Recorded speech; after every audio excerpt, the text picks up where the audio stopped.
Hello there, people of the internet. So today's video once again comes from discussions I've had with other people. Me being a content creator, specifically a content creator that delves more into military surplus than I do in modern firearms, I have a lot of people come out of the woodwork and they complain about not being able to find military surplus firearms chambered in 7.62 NATO /308, and the ones they do find are all conversion rifles, and they're very expensive, with some very rare exceptions.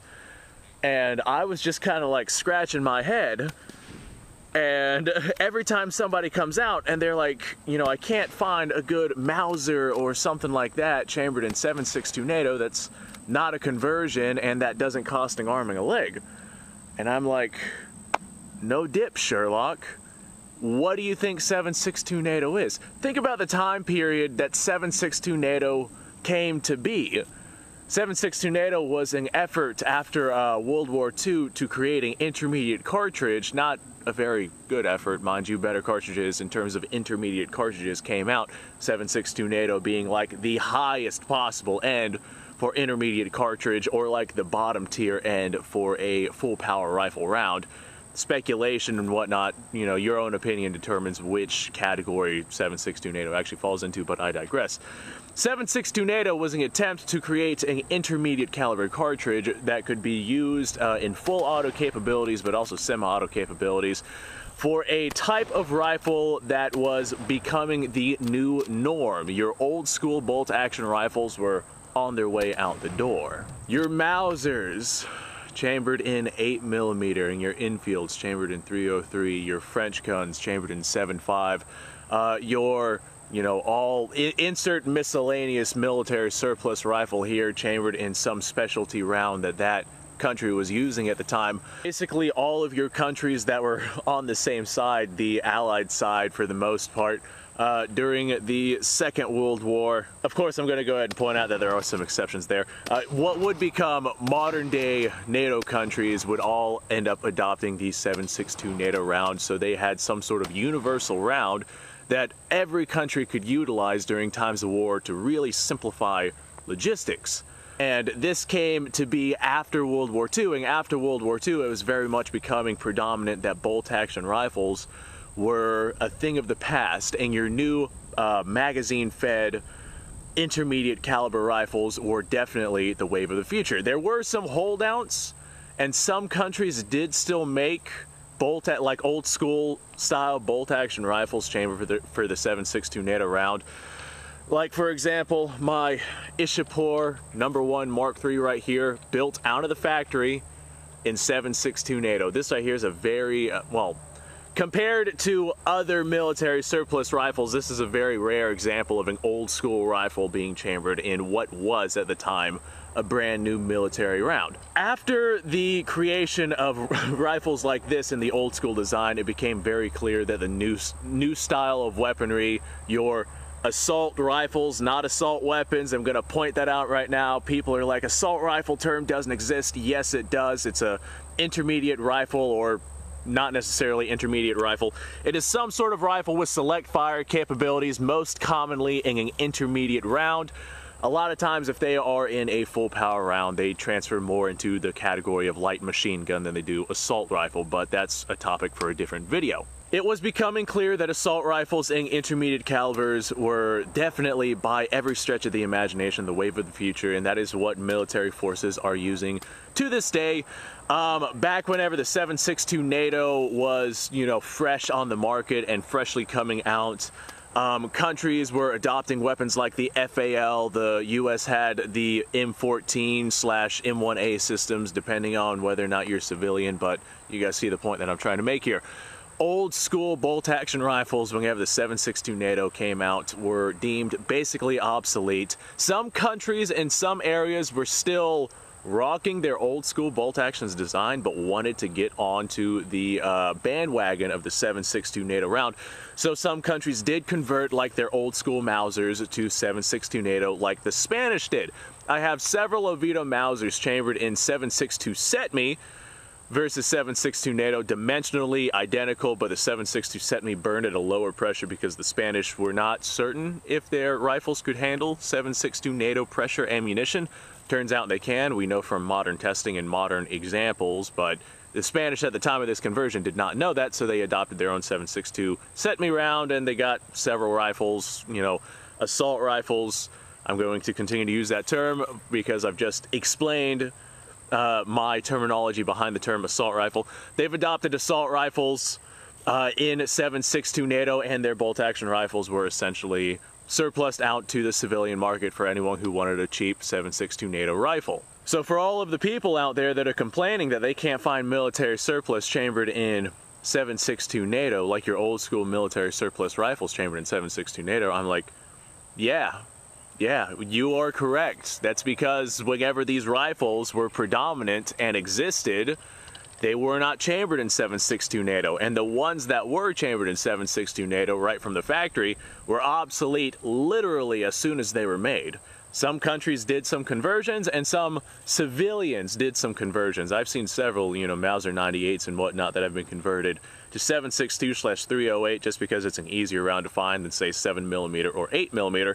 And then there's countries like the Spanish who converted their 7mm rifles to 7.62 NATO, or 7.62 Setme technically, in an attempt to simplify logistics with the NATO countries. Back when these old school style of rifles existed, every country had like their own full power rifle round that they were running through these bolt action rifles. 7.62 NATO did not exist back when these rifles were being made. And whenever these rifles had stopped being made due to obsolescence, 7.62 NATO became to be.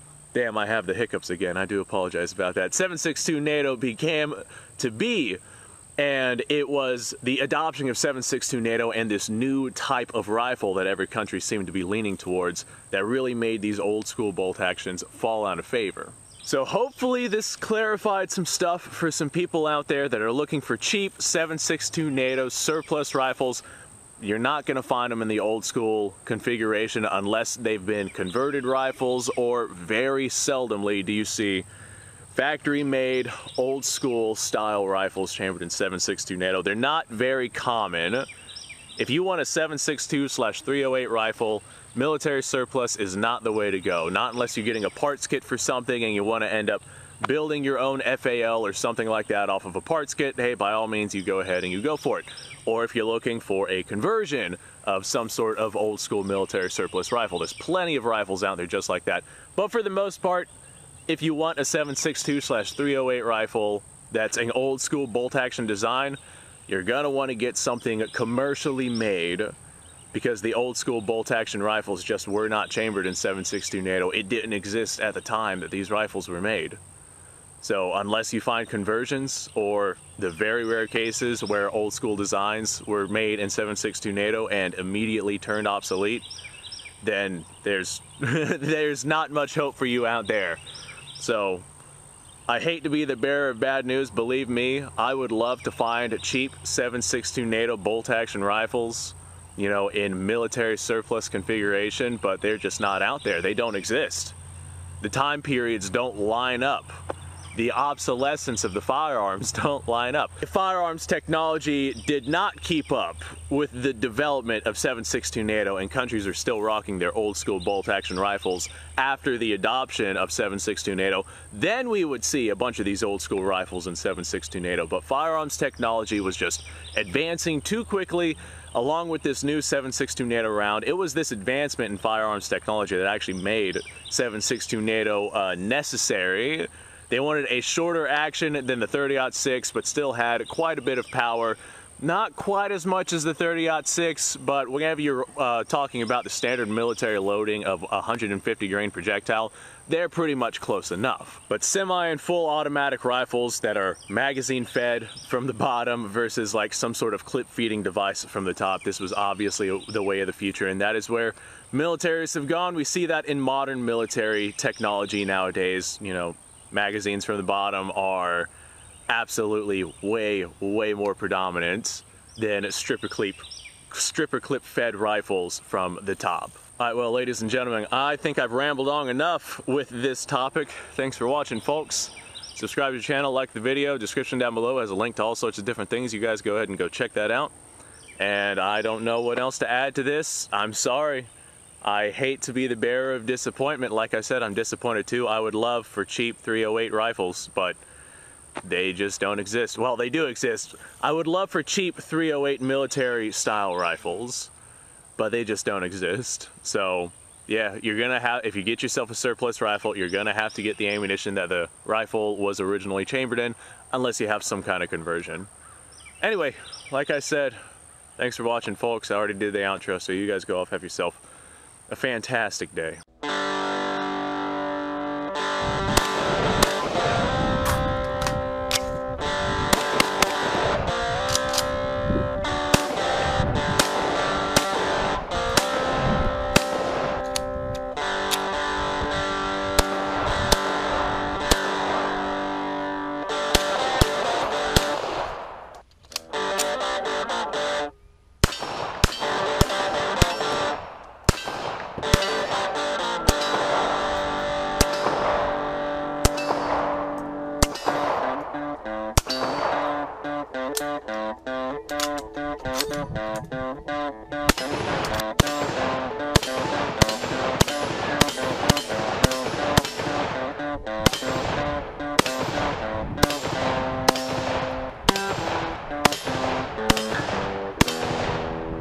Been a little while since I've done this.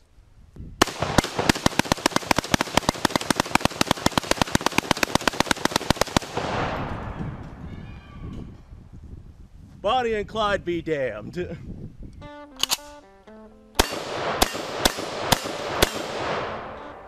poor man's Garen.